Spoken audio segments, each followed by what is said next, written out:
Hi, I'm Sarah, and I'm interviewing Carol today. Do you want to introduce yourself a little bit, like anything? I'm Carol, so I'm a fourth year student at U of T. I'm double majoring in English and Renaissance Studies, and I hope to be a journalist one day.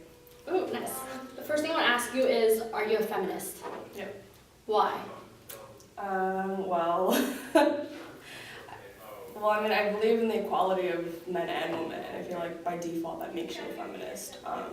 But I guess like more of a nuanced answer would be everyone deserves the same kinds of opportunities, whether you're a girl or a boy or whatever in between. Yeah. Okay. How long have you been a feminist for? I think the concept was foreign to me, so I always thought that like girls and boys deserved equality. So that was just a natural thing, so probably like when I was like 5, but I only really came to understand the word and identify it when I was like in middle school, like grade 6. Oh wow. Was there a specific moment you realized, like identify with that word and everything? So in grade 7, there was a workshop, and there was a woman who came in and she asked us like to answer some questions on like, should girls always do the dishes, or like, is it bad if boys don't take out the trash? It's a very simple kind of chore-based questions. And then I was just like, oh, like, yeah, it's fine if girls do the dishes or whatever. And then she kind of went into more complex analysis of what those kinds of undertones would be and the implications of like simple chores. And that's when I realized, like, oh, like even the small things that we do are very like gendered, and they can create a lot of like inequality with gender. And that's kind of when I realized, I was like, okay, what I thought was a very basic thing is actually very problematic. So that's when I kind of realized, I was like, oh, I'm a feminist, like this is what I am. Yeah. Some people would say like they like the gender roles and they don't understand why it's problematic. Like how would you explain like feminism to them and how it's problematic to be not Gender roles. Yeah. So like heteronormative gender roles? Yeah, like girls doing the chores and whereas I think like, okay, well, with culture, it's just a thing. Like gender roles have always been a part of every culture and every society, and I think that's fine. But outside of cultural context, we kind of have to continue like challenging the patriarchy and what those ideals are. So if you want to kind of conform to those gender roles, that's up to you, but you have to understand the implications of those gender roles and kind of the historical background, like the politics that are involved, and a lot of the more nuanced ideas. So I would probably say, like, do your research and understand that some women and some men can't conform to those gender roles because they have been marginalized in the past, or they've been hurt by the patriarchy or whatever. So just kind of like understand the history before you really try to make everyone else think it's fine. what does feminism personally mean to you? I'm a very provocative liberal feminist, so feminism to me is completely abolishing patriarchy. Just kind of doing away with everything that we know as citizens and as members of society, kind of playing with fluidity and just kind of being free and losing those chains that we've kind of been conformed and kind of made to think is natural. That's what feminism is to me. Okay, cool. So what makes you a feminist? Like, is there certain things that you do or things you're involved in? So I'm really into like preventing human trafficking, and specifically sexual exploitation. And so for me as a feminist, I try to kind of advocate for people, especially women and girls who have experienced a lot of trafficking, or they've been kind of they are survivors of like whatever kind of sexual trauma, and specifically like sex and like sexuality is like a really big thing for me in feminism.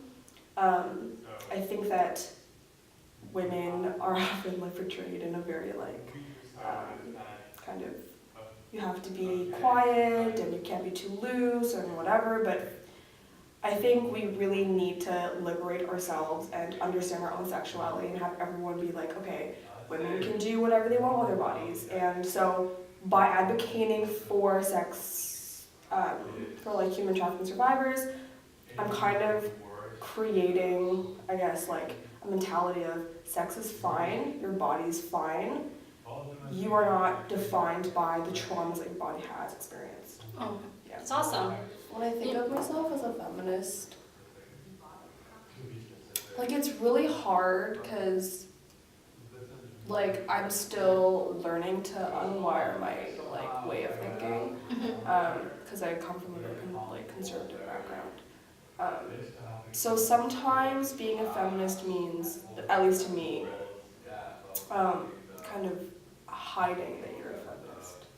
And I know a lot of feminists are gonna like give me a lot of crap for that, but it's like we can't expect everyone to be, you know, this loud, provocative feminist in any kind of context because, you know, some of us are more privileged than others and some of us have to survive in different kinds of ways.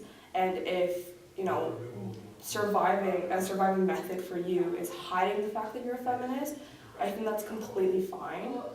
You mentioned there's specific feminist causes you care about, and you said it was like human trafficking and sexuality. Can you explain how they're considered feminist? Like, not everyone really understands feminism, so what's the feminist side of it? Well, I guess with sexuality, like, it's the double standards that we carry with boys and girls. Where, you know, if a guy sleeps with, you know, multiple people, he's cool, he's like a great guy, but if a girl sleeps with multiple people, then automatically she's like a whore or a slut or whatever.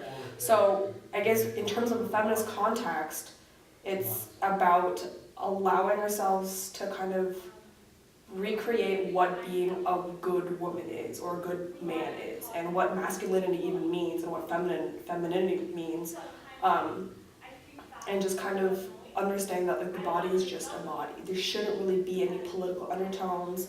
There shouldn't be any like gendered undertones really. Like, why is it so different if a girl sleeps with like, you know, it's just, and I feel like we've been really conditioned to think that way. And you know, like for me, like I come from a very like Christian background and it's like very, like it's almost natural to think that way. Like a girl shouldn't sleep with so many guys and whatever. So just like that feminist aspect is allowing ourselves to just do whatever we want with our bodies and not have those kind of negative thoughts about that. And then with human trafficking, I understand that men, they do experience a lot of these like sexual exploitations, but I hate it when, you know, you kind of make the argument like, you know, women, like 1 out of 3 women are experience sexual assault, and then a man would be like, well, men do too. That's not the point.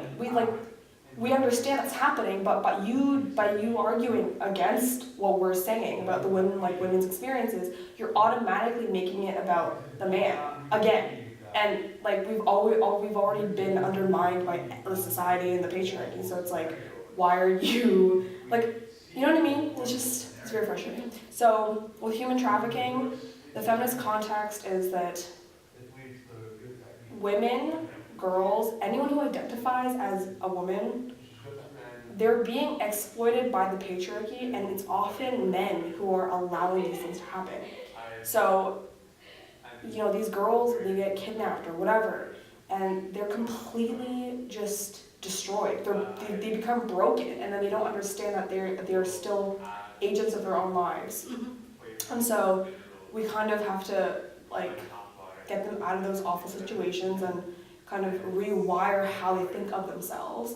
And they are survivors, they're not victims, but they're survivors. So we have to kind of create a space where they are able to reevaluate their lives again and rethink how they are and who they are without having these kinds of like, oh, you're a victim or you're broken or whatever. So that's kind of like that. That's a good point. I just want to go back to the part where when you mentioned 1 in 3 women encounter, or was it, sorry, Sexual assault. sexual assault, and then guys say that guys go through it too. Well, some women actually like use that as a counter too against feminists. Yeah.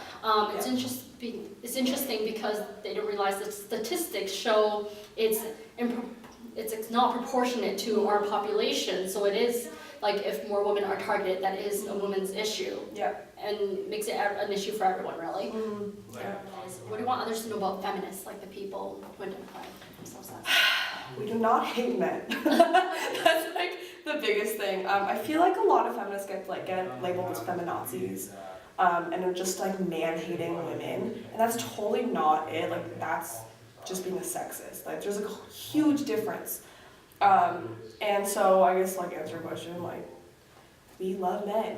We just hate the patriarchy, and if we hate men, it's not like individual men. It's men in the political sense. That's what we hate. So yeah. So it's men holding power and disadvantaging women and other genders. Yeah. So do you usually wear clothes that expresses your identity?